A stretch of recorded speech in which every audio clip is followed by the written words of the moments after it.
Hey guys, today I'm going to show you how to do a factory reset on a Roku TV.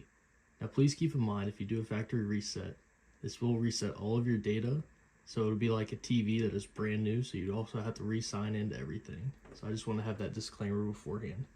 First we want to do is take our Roku remote, and we want to, on the left side here, there's a little settings tab. We'll scroll up, we're going to hit settings, we'll click OK.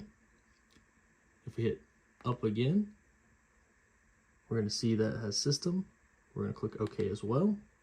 Now from here, if we click up one more time, we'll see advanced system settings.